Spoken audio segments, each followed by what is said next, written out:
فأما من أعطى واتقى وصدق بالحسنى فسنيسره لليسرى. بسم الله الرحمن الرحيم. السلام عليكم ورحمة الله وبركاته. Saya ulangi. Bismillahirrahmanirrahim. Assalamualaikum warahmatullahi wabarakatuh.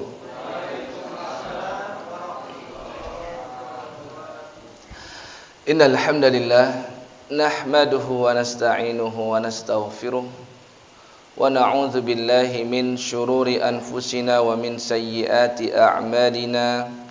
May yahdihillahu fala mudilla lahu wa may yudlil fala hadiya lahu. Allahumma shalli ala Muhammadin wa ala ali Muhammad kama shallaita ala ali Ibrahim wa barik ala Muhammadin wa ala ali Muhammad kama barakta ala ali Ibrahim fil alamin innaka Hamidum Majid. Allahumma subhanaka la ilma lana illa ma 'allamtana innaka antal alimul hakim wa 'allimna ma yanfa'una wanfa'na bima 'allamtana. Allahumma inna nas'aluka 'ilman nafi'a wa rizqan thayyiban wa 'amalan mutaqabbala. Rabbana zidna 'ilman warzuqna fahman amin ya rabbal alamin. Thumma amma ba'du. Pada malam hari ini insyaallah dengan izinnya kita akan melanjutkan kajian Al-Adabul Mufrad karangan Al-Imam Al-Bukhari, dan kita masih pada kitab yang pertama, Kitabul Walidain, masuk pada bab yang ke-7. Bab yang ke-7 ini berjudul kitab Babu Uquqil Walidain. Lebih spesifik lagi dan lebih rinci lagi, judulnya itu adalah bab berbuat durhaka kepada kedua orang tua, ya. Dan di sini Al-Imam Al-Bukhari melampirkan dua hadis untuk bab yang ke-7. Dan nanti kita akan lihat hadisnya itu bernomor hadis nomor ke-15 dan hadis yang ke-16. Kita langsung masuk kepada pembahasan. Di sini kita ambil hadis yang pertama, hadis nomor ke-15. Diriwayatkan oleh sahabat Nabi yang mulia yang bernama Sayyidina Abu Bakrah radhiyallahu taala anhu. Ya, bukan Abu Bakar. Ini Abu Bakrah, ya, artinya berbeda. Ya. Abu Bakrah ini menyampaikan bahwasannya qala Rasulullah sallallahu alaihi wasallam. Dia mendengar Nabi sallallahu alaihi wasallam bersabda, "Ala unabbiukum bi akbaril kabair." Maukah kalian aku beritahukan tentang dosa-dosa yang paling besar di antara yang terbesar? Ya, jadi ada dosa besar, ada dosa kecil. Kumpulan dari dosa yang besar ini ada begitu banyak. Dari sekian yang banyak ini maka Nabi urutkan. Diurutkan di nomor pertama ini, nomor kedua itu, nomor ketiga dan seterusnya. Maka itulah disebut dengan akbarul kabair, dosa terbesar dari seluruh yang besar. Nabi di sini sebutkan ada 3 hal. Yang pertama adalah al-isyraku billah, menyekutukan Allah, ya, menjadikan tauhid selain Allah. Apa itu tauhid? Tauhid itu segala sesembahan, segala apapun, baik yang bentuknya real ataupun tidak, yang menjadikan kita itu menjadi hina di hadapannya dan kita tidak terasa menyembahnya. Ada orang yang diperbudak oleh pekerjaan, maka pekerjaan itu bisa disebut dengan tauhid. Sehingga ketika azan berkumandang tidak berpengaruh sedikit pun, tidak bergeming ia dari tempat kerjanya. Ada orang-orang yang diperbudak oleh bisnisnya, ya, yang difikirkan bagaimana bisnisnya semakin berkembang pesat, omset naik dan seterusnya. Setiap hari harus tutup, apa istilahnya tuh kalau orang-orang bisnis? Tutup, ya, closing ya. Ada istilahnya itu closing gitu. Maksudnya adalah setiap hari targetnya closingnya harus sekian. Ya, yang difikirkan itu tidak ada pikiran bagaimana targetnya supaya senantiasa istiqomah sholat berjamaah. Ya, itu berarti tauhid bagi dia. Ada orang-orang yang menjadikan film, menjadikan sinetron, menjadikan telenovela, menjadikan apa lagi? Film yang berseri, serial. Itu menjadi tauhid juga. Ini banyak terjadi di kalangan remaja kita saat ini. Apalagi remaja-remaja wanita itu, ya. Yang banyak saya dengar dari jamaah ibu-ibu, biasanya ketika kajian ibu-ibu ada pertanyaan tentang mendidik anak perempuan yang suka ngunci diri di kamar. Ternyata kalau sudah dibuka itu kamar, kondisi mata sayu mengantuk karena semalaman begadang. Ngapain? Nonton film Korea, nonton film-film yang lain. Kalau laki-laki mungkin film barat. Pokoknya diperbudak oleh film dengan berbagai mazhabnya. Film juga punya mazhab, Pak. Ya, ada mazhab barat, mazhab Indonesia, mazhab Thailand, mazhab macam-macam. Ya, ini berarti film itu menjadi tauhid bagi dia. Dia telah menduakan Allah dengan makhluknya Allah. Baik yang real maupun yang tidak real. Mungkin di zaman silam, zaman jahiliyah, tauhidnya itu berupa berhala jelas, real, nyata, ya, patung. Ada yang menjadikan bintang sebagai Tuhan, ya. Ada yang mengkeramatkan, mengkultuskan sebuah pohon atau batu besar. Ya, ini real di zaman dulu. Zaman sekarang banyak itu tauhidnya itu tidak real. Ya. Ada yang berjam-jam, Pak, ya, itu bisa dan mampu untuk bermedsos, pasang status, stalking medsos orang lain, ya, disebut dengan stalker katanya, yang suka mengamat-amati itu, ya, profil Facebook, profil Instagram, profil medsos yang milik orang lain, ya. Nah, ini menjadikan selain Allah sebagai tauhid. Itu juga bisa dikatakan sebagai syirik. Hanya saja untuk dikatakan kepastian itu sudah mencapai syirikul akbar atau belum, itu perlu rincian. Ya, karena kalau dia masih meyakini Allah sebagai zat Tuhan yang satu, tidak berbilang, berarti dia belum dikatakan musyrik yang akbar. Tapi dia sudah terkena syirik yang asghar. Dan hati-hati, kebanyakan umumnya orang bisa terjerumus kepada kesyirikan dan murtad, keluar dari agama Islam, biasanya dimuqaddimahi dengan syirik-syirik kecil. Selalu begitu. Ya, enggak bisa orang ujuk-ujuk langsung melakukan dosa besar, jarang itu terjadi.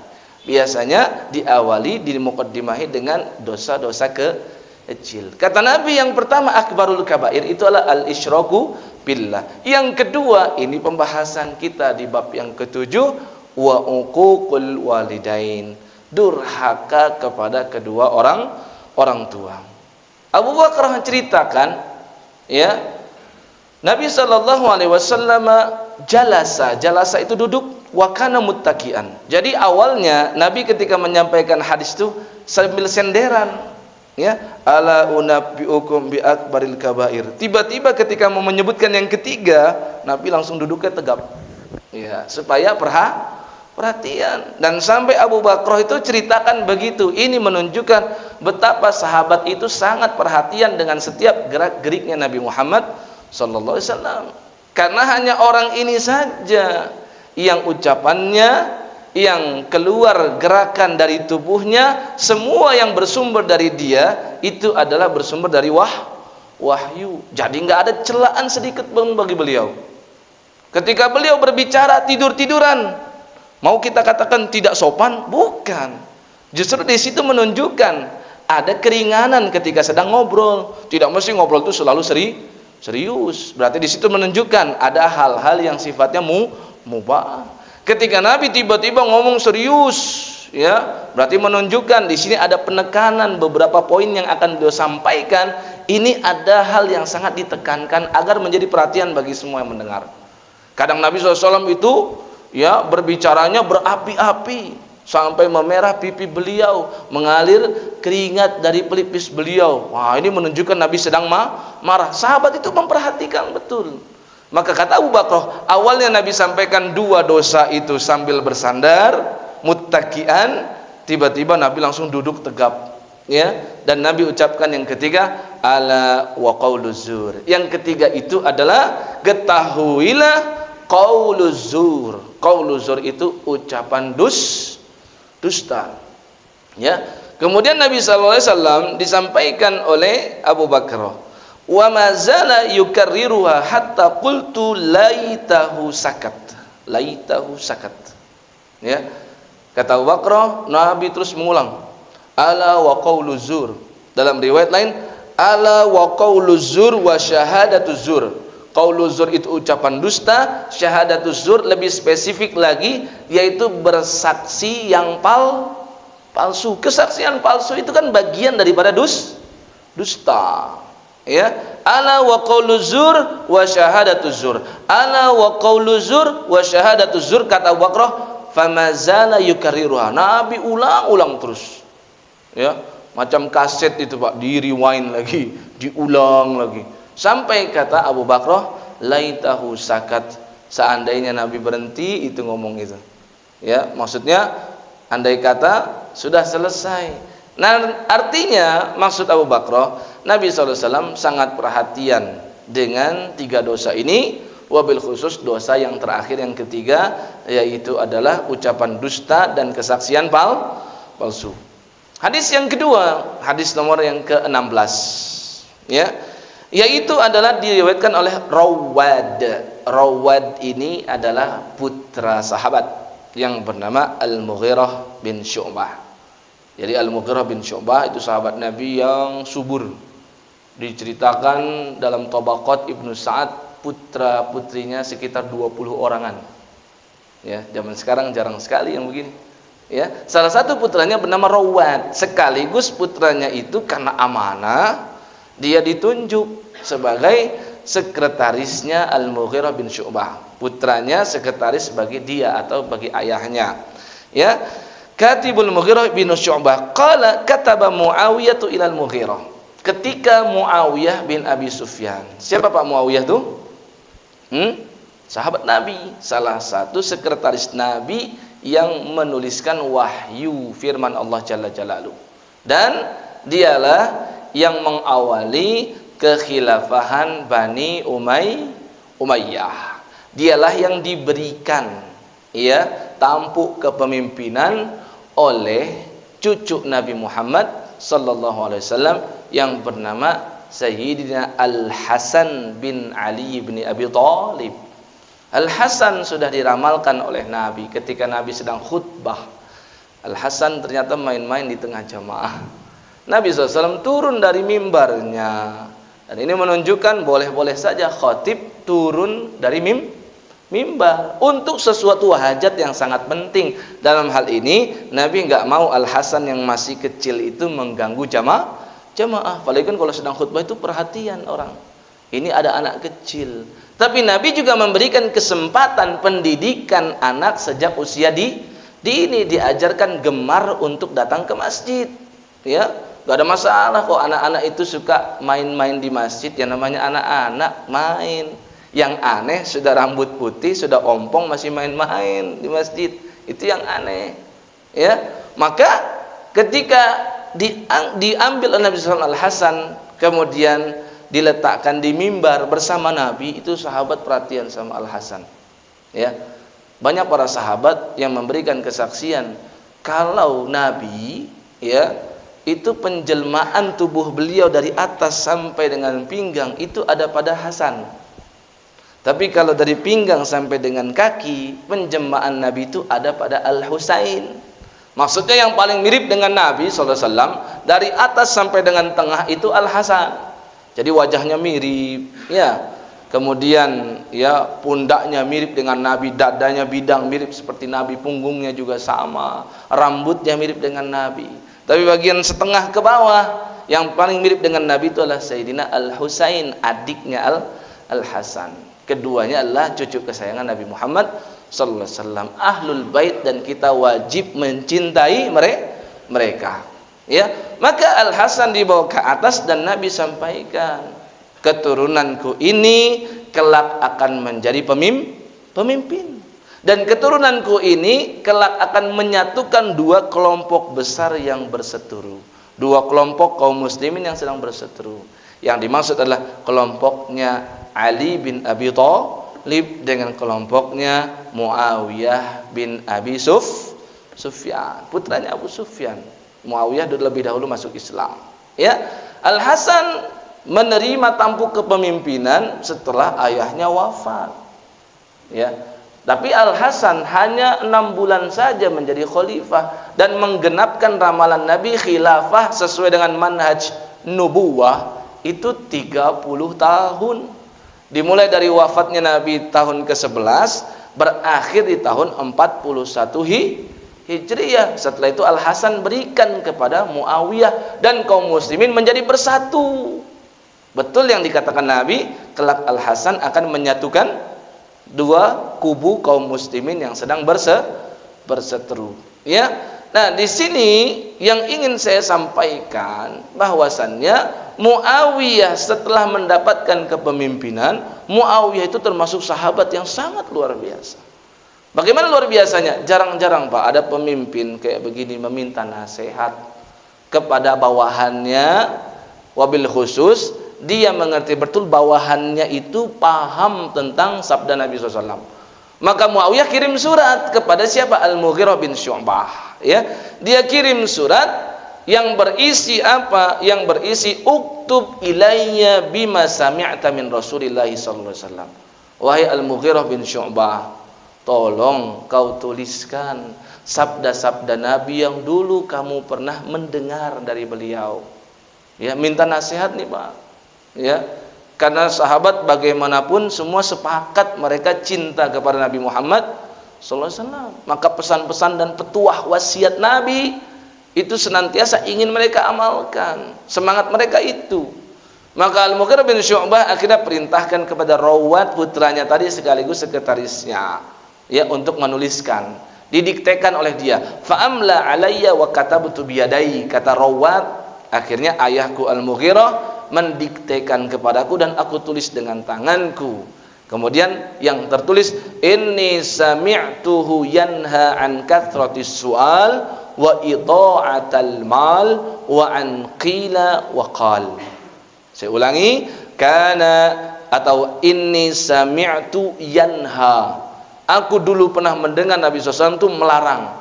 Melarang apa saja? An kathratis su'al, banyak bertanya. Yang kedua, wa idha'atil mal, menghambur-hamburkan harta. Yang ketiga, wa qila wa qal. Qila wa qal itu apa? Suka menceritakan apa yang ia dengar tanpa menyaring terlebih dahulu kebenarannya. Dikit-dikit dapat dari orang lain, belum tentu itu benar, langsung diceritakan ulang, siaran ulang kepada yang lain.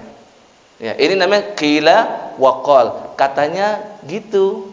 Oh, kata si itu begini. Oh, katanya begitu kok. Oh, kata kebanyakan orang begini loh. Katanya itu.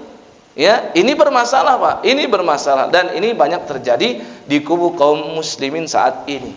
Ya. Nah, yang pertama yang ingin kita ambil, kita lihat profil sahabat Nabi yang bernama Abu Bakrah. Nanti Al-Mughirah insyaallah akan kita sampaikan di pembahasan berikutnya kalau ada beliau lagi, Al-Mughirah bin Syu'bah. Dan tenang, insyaallah dia banyak sekali meriwayatkan hadis sahabat yang bernama Al-Mughirah bin Syu'bah. Tapi Abu Bakrah ini jarang orang tahu.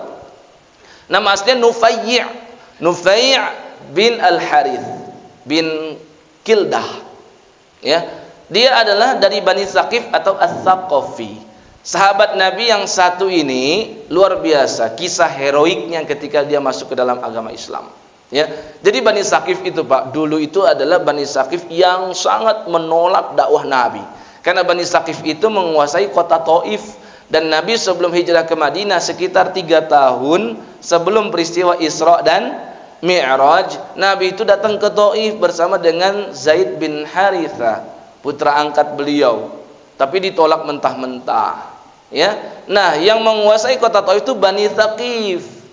Ya, orang-orang yang dari sana disebut dengan Ats-Tsaqafi. Ya, orang-orang dari Bani Thaqif. Nah, sahabat yang satu ini yang kita ceritakan Abu Bakrah namanya Nufai bin Al-Haris Ats-Tsaqafi. Dia asalnya dari sana. Bagaimana kisah heroik dia ketika masuk ke dalam agama Islam, ketika Nabi SAW bersama para sahabatnya dalam perang Taif. Taif itu kan punya benteng. Nabi kepung mereka. Ya. Ketika dikepung, yang luar biasanya itu, ya, banyak orang-orang Taif yang akhirnya menyerah masuk ke dalam agama Islam. Tapi kan dilarang oleh pemimpin-pemimpin kota Taif. Ya. Maka Abu Bakrah ini apa yang dia lakukan? Ya, dia cari itu, Pak, tali untuk timba sumur. Dalam bahasa Arab tali itu disebut dengan bakroh. Ya. Jadi tali yang untuk menimba sumur tuh itu dalam bahasa Arab namanya bakroh. Maka dia ambil itu tali sumur, dia ikatkan pada ujung benteng, kemudian dia turun dari benteng tersebut dengan tali itu, lari menghadap Nabi Muhammad sallallahu alaihi wasallam, menyatakan keislaman. Ya, ini nih betapa rindunya dengan hidayah sampai seperti ini, Pak. Dan dia itu seorang budak sebenarnya, hamba sahaya. Ya, dikatakan dia budak milik Al-Harith yang dinisbatkan nasabnya kepadanya. Ya, Nufai bin Al-Harith, tuannya itu Al-Harith. Ya. Nah, menariknya nih, Pak, Bani Thaqif itu nanti kelak di tahun sekitar 9 Hijriah. Karena itu orang-orang Arab udah kebanyakan yang masuk Islam. Nggak bisa lagi mereka mengalahkan kaum muslimin. Apalagi pas pengepungan kota Taif itu jumlah kaum muslimin sudah sekitar 12.000 orang. Bayangin, Pak, percepatannya itu jumlah kaum muslimin. Itu yang hanya jadi tentara saja, Pak. Belum yang menetap di Madinah. Kan ada yang dipintrahkan Nabi untuk di Madinah. Ya, perempuan, anak-anak, laki-laki yang memang bisa diberikan amanat untuk menjaga sementara di kota Madinah, seperti yang menjadi imam di Masjid Nabawi. Kan ketika Nabi pergi, yang jadi imam harus orang lain dong, benar nggak? Ya, menjaga perbatasan dan seterusnya. Ada itu banyak orang-orang di Madinah, tapi tentaranya saja sudah berjumlah 12.000 orang. Padahal pas tahun kedua Hijriah ketika perang Badar jumlahnya masih berapa? 313 atau 314 berdasarkan perbedaan ulama. Coba, percepatannya langsung di tahun ke-9 setelah Hudaibiyah. Pokoknya itu hikmahnya kaum muslimin itu betul-betul dirugikan dengan perjanjian Hudaibiyah. Ya, dirugikannya bagaimana? Kaum muslimin yang pergi ke Mekah nggak boleh balik. Orang kafirin yang pergi ke Madinah harus dibalikkan ke Mekah. Tapi ternyata Nabi bersama sahabat bisa dakwah underground, Pak, tanpa diketahui. Dan ternyata tiba-tiba percepatan jumlah kaum muslimin itu terjadi. Dan di tahun 9 Hijriah ketika Nabi mengepung kota Taif 12.000 orang. Akhirnya apa? Mereka menyerah, ya. Di tahun ke-9-nya itu mereka datang ke Madinah berbondong-bondong. Jadi pengepungan kota Taifnya itu tahun ke-8 Hijriah, mereka datang ke Madinah tahun ke-9. Pasca Nabi itu menyelesaikan perang Tabuk, pulang ke Madinah, datang rombongan orang-orang Taif. Ngapain, Pak? Mereka nggak mau masuk Islam dulu. Mereka bikin tenda-tenda di kota Madinah. Ya, bareng-bareng mereka mau memperhatikan gerak-gerik kaum muslimin. Ngapain sih kaum muslimin itu sehari-hari? Diperhatikan oleh mereka, sholat berjamaah ramenya luar biasa, taklim ramenya luar biasa. Akhirnya hidayah masuk kepada diri mereka. Mereka mau masuk Islam, tapi mereka beri syarat. Syaratnya apa? Syaratnya kata mereka kepada Nabi Shallallahu Alaihi Wasallam, yaitu jangan dihancurkan berhala Latta yang ada di Taif, kecuali setelah 3 tahun. Tawar menawar, Pak, masalah akidah. Kenapa? Ya kesyirikan sudah menjangkiti mereka bertahun-tahun. Mereka siap masuk Islam karena takut diserang nanti oleh kaum muslimin. Mereka sudah lemah, tapi mereka masih sulit melepaskan diri mereka dari tauhid, yaitu berhala yang bernama Latta, nawar kepada Nabi, jangan dihancurkan ya Rasul berhala Latta kecuali 3 tahun. Maksud mereka, barangkali nanti kaumnya yang ada di Taif itu lama kelamaan akan dengan sendirinya bertauhid dan membenci berhala, mereka hancurkan sendiri. Itu pikiran mereka. Tapi Nabi yang namanya akidah nggak ada tawar menawar. Mereka tawar 2 tahun gimana ya Nabi? Nggak ada. Oke, sekian bulan, 1 bulan bagaimana? Nggak ada, pokoknya harus dihancurkan. Ya, mereka tanya juga tentang riba. Nabi kasih tahu, riba, zina itu semua dosa besar. Bagaimana kalau meninggalkan sholat? Kata Nabi, nggak ada kebaikan dalam Islam ketika meninggalkan sholat. Tegas Nabi. Ini karena masalah prinsip dalam agama Islam. Maka setelah itu Nabi perintahkan Khalid ibnul Walid untuk pergi ke kota Taif, hancurkan itu berhala Latta.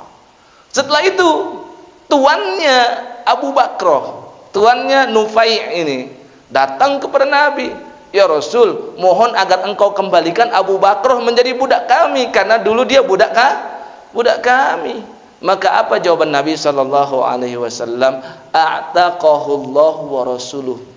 Tidak, enggak akan saya balikkan, karena dia telah dimerdekakan oleh Allah dan Rasulnya. Kenapa? Karena dia menjemput hidayah, Pak.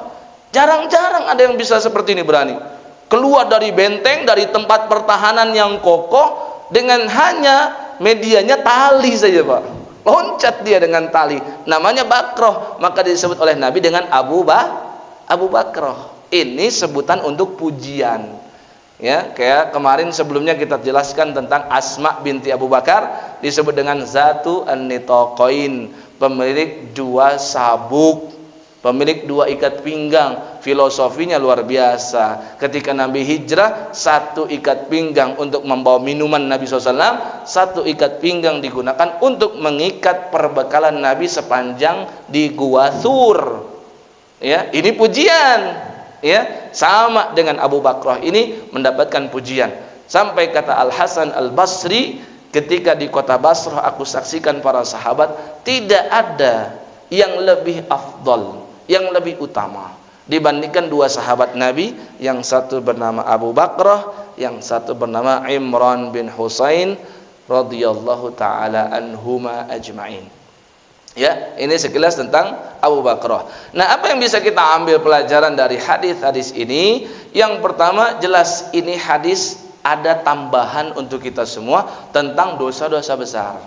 Sebelumnya kita sudah bahas tentang hadisnya Ibnu Umar, ketika ada orang yang curhat, dia dulu pernah murtad menjadi Khawarij, kemudian dia melakukan suatu dosa, curhat ke Ibnu Umar, gimana caranya aku menghapuskan dosa-dosaku? Ibnu Umar tanya, apa saja sih yang kamu lakukan? Dijelaskan. Setelah dijelaskan, Ibnu Umar mengatakan, oh, dosa kamu itu nggak seberapa. Terus Ibnu Umar sampaikan al-kabair, dosa-dosa besar itu. Nah, beliau sebutkan absen.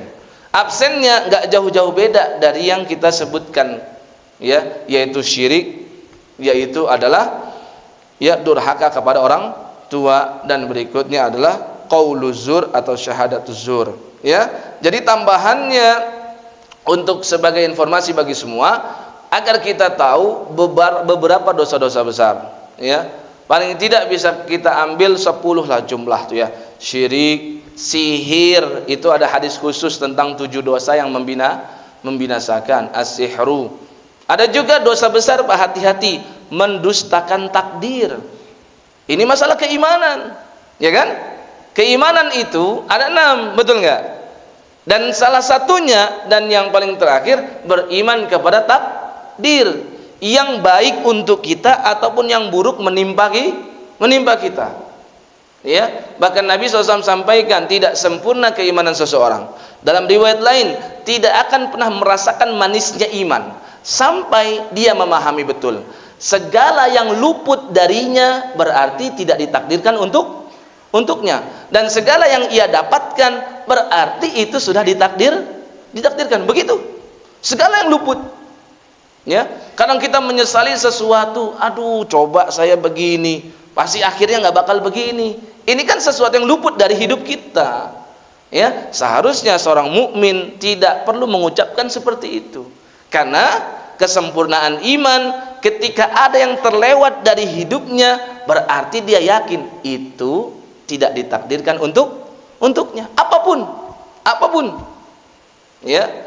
Nah, itu mendustakan takdir. Kata Nabi sallallahu alaihi wasallam, la yadkhulul jannah, tidak masuk ke dalam surga. Ya, siapa saja aqun, yang durhaka kepada orang tua, wala mudminu khamrin, orang yang kecanduan luar biasa dengan khamar. Ya, yang terakhir kata Nabi SAW, wala mukadzibun biqadar. Nih, orang yang mendustakan takdir.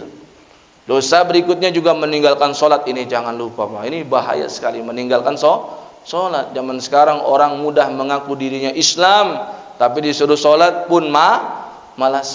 Ya. Kemudian apa lagi? Sumpah tadi ya, kesaksian palsu. Di antara bentuk sumpah kesaksian palsu ketika kita memilih pemimpin. Dan ini baik yang skala mikro ataupun makro. Pemimpin RT, ya, pemimpin RW, kita itu bertanggung jawab atas apa yang kita berikan suara untuk mereka. Kenapa? Karena ketika kita berikan suara untuk mereka, sama saja kita bersaksi dia kapabel di bagian itu. Dia pantas untuk mendapatkan amanah itu. Sehingga kalau seandainya kita tahu dia tidak amanah, kita tahu dia buruk dalam mengurusi kaum muslimin wabil khusus dan seluruh kaum secara umum, karena ini jabatan-jabatan bukan khusus untuk kaum muslimin ya, tapi untuk semuanya, kemaslahatan yang Islam maupun non-muslim. Maka ketika kita memilih dia, sama saja kita memberikan kesaksian dia layak. Kalau dia tidak layak tetap kita pilih, berarti ini termasuk syahadatuz zur. Ini skala mikro. Bagaimana skala makro? Memilih presiden, memilih gubernur, sama Pak. Ya, sama. Ya, ingat selalu, kalau pemimpinnya tidak benar, itu diawali oleh rakyatnya yang tidak benar, selalu begitu. Ya. Kemudian apalagi memakan riba ya, kemudian membunuh, berzina, dan sebelumnya pernah kita sampaikan tentang ilhadun fil masjid, menodai kesucian masjid. Ini juga dosa besar Pak ya. Nah, dari hadis yang kedua bisa kita ambil juga kesimpulan, ketika Nabi melarang tentang kathratus su'al, banyak bertanya ya. Yang dimaksud yang bertanya ini perlu kita rinci Pak, karena Nabi SAW dalam suatu kesempatan justru menyebutkan, ala sa'alu, kenapa sih mereka enggak bertanya dulu kepadaku? Idza lam ya'lamu, jika memang mereka tidak faham dengan masalah itu. Kenapa kata Nabi? Fa inna ma syifa'ul iyyi as-su'al, karena obat dari kebodohan itu bertanya. Berarti ketika Nabi mengatakan kathratus su'al, artinya bertanya itu dibagi dua. Ada yang dipuji, ada pertanyaan yang dicela. Yang dimaksud banyak bertanya yang dicela, yang pertama nih contohnya, nanya cuma ngetes. Nanya buat ngetes. Ini banyak terjadi di majelis-majelis ta'lim. Ya, jamaah nih siapin ngetes nih, ustadznya nih Ahlus Sunnah wal Jamaah enggak nih? Oh, ustadznya nih kelompok ini enggak nih? Oh, ustadznya nih kayaknya enggak ngerti masalah ini. Oh, tes hafalan ustadz ini bagaimana? Nanya buat ngetes. Yang seperti ini dicela, enggak boleh. Ya, kalau buat ngetes pribadi saja, jangan di majelis. Ya, kenapa? Karena tujuan pertanyaan itu adalah memberitahukan sesuatu yang belum diketahui. Bukankah di An-Nahl ayat 43 Allah berfirman, fas'alu ahladzikr in kuntum la ta'lamun. Bertanyalah kepada ahlu zikri, orang yang ahli, orang yang pantas, orang yang kapabel. Tanyanya kepada dia. Kalau masalah kesehatan ya nanya kepada dokter, kepada terapis, kepada herbalis. Nah, itu kan orang-orang kesehatan. Nanya tentang agama berarti alim ulama, ustaz, kiai, tuan guru dan seterusnya. Ya, nanya tentang dunia ini, dunia itu ada khususnya. Masalah ekonomi kepada pakar ekonom, itu ala ahlu zikri di bidangnya masing-masing. Tapi Allah katakan in kuntum la ta'lamun, jika memang kamu tidak tahu. Berarti kalau nanyanya ngetes nggak sesuai dengan ayat ini, karena kalau ngetes berarti dia sudah tahu dan dia sok tahu, makanya tanya kepada ustadz itu. Dan yang buruknya itu nanyanya di jamaah ya, sehingga kalau itu terjadi apa yang dia inginkan, ustadz terdesak nih, ustadz nggak bisa jawab nih, wah senang dia, mempermalukan orang. Jika orang biasa saja dipermalukan itu dilarang, apalagi jika orang itu berilmu. Ya, lebih buruk lagi perbuatan tersebut. Ya, dan bagi alim ulama yang tidak tahu pun juga tidak perlu malu untuk mengatakan tidak tahu. Sebagaimana Imam Malik dulu juga begitu. Ditanya 40 pertanyaan, yang bisa dijawab cuma sekitar 4 sampai 6 pertanyaan. Ya, yang nanya, Imam Malik, saya datang jauh-jauh menempuh perjalanan berbulan-bulan ke kota Madinah buat nanya ini banyak pesanan nih dari kaumku di sana. 40 pertanyaan, kau cuma bisa jawab segini. Apa yang mau saya katakan kepada kaumku? Kata Imam Malik apa? Ya kasih tahu aja, Malik tidak tahu. Ya tahu, selesai. Allahu wa rasuluhu a'lam, selesai. Ya. Nah, ini yang pertama ya, kalau nanyanya ngetes. Yang kedua, kalau banyak nanya supaya berkelit dari perintah. Diperintahkan begini, banyak nanya. Tujuannya apa?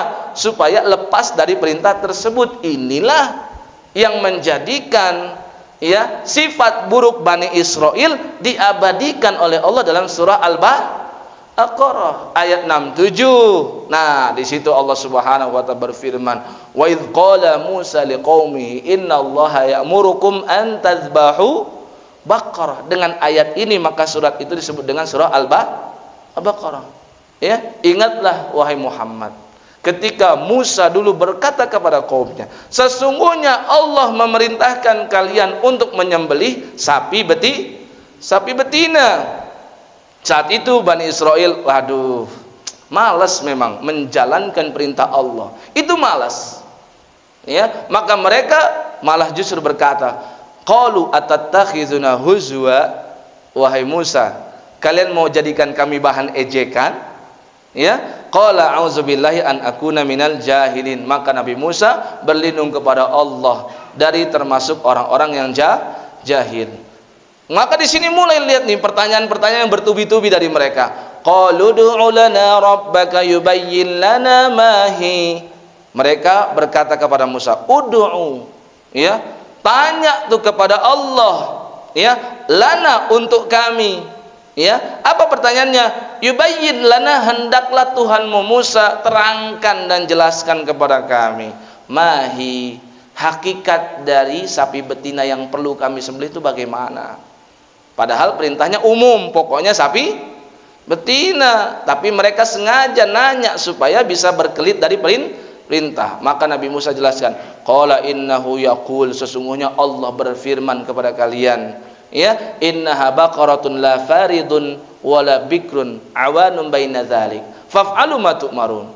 Yang diperintahkan oleh Allah, cari itu sapi betina yang enggak tua-tua amat dan enggak muda-muda banget. Awanum baina dzalik, pertengahanlah antara itu. Ya, sapi itu disebut masih muda ketika berumur 1 tahun, muda banget itu, belum siap sembelih itu. Ya, sapi sudah dikatakan tua ketika umur berapa? Ya, 5 tahun, 6 tahun itu sudah mulai tua. Berarti pertengahan antara itu perintah Nabi Musa. Berarti kan saat ini sudah mulai tersingkirkan opsi-opsi sapi betina kan? Tadi opsinya banyak, boleh tua, boleh muda, terserah. Tapi karena mereka tanya, akhirnya mulai dirincikan yang pertengahan. Mereka nanya lagi, padahal Nabi Musa sudah perintahkan, faf'alu ma tu'marun, kerjakan apa yang diperintahkan, jangan banyak tanya. Mereka menanya, qalu du'u lana rabbaka yubayyin lana ma launuha, kasih tahu kepada Rabbmu, tanya kepada dia seperti apa sih hakikat Baqarah itu, warnanya bagaimana. Diterangkan lagi oleh Nabi Musa, warnanya itu ya adalah warna kuning, safra, faqi'ul launuha, kuningnya itu kuning pekat, kuning tua. Tasurun nadhin, bikin orang seneng kalau memandangnya. Makin sulit gak? Makin sulit.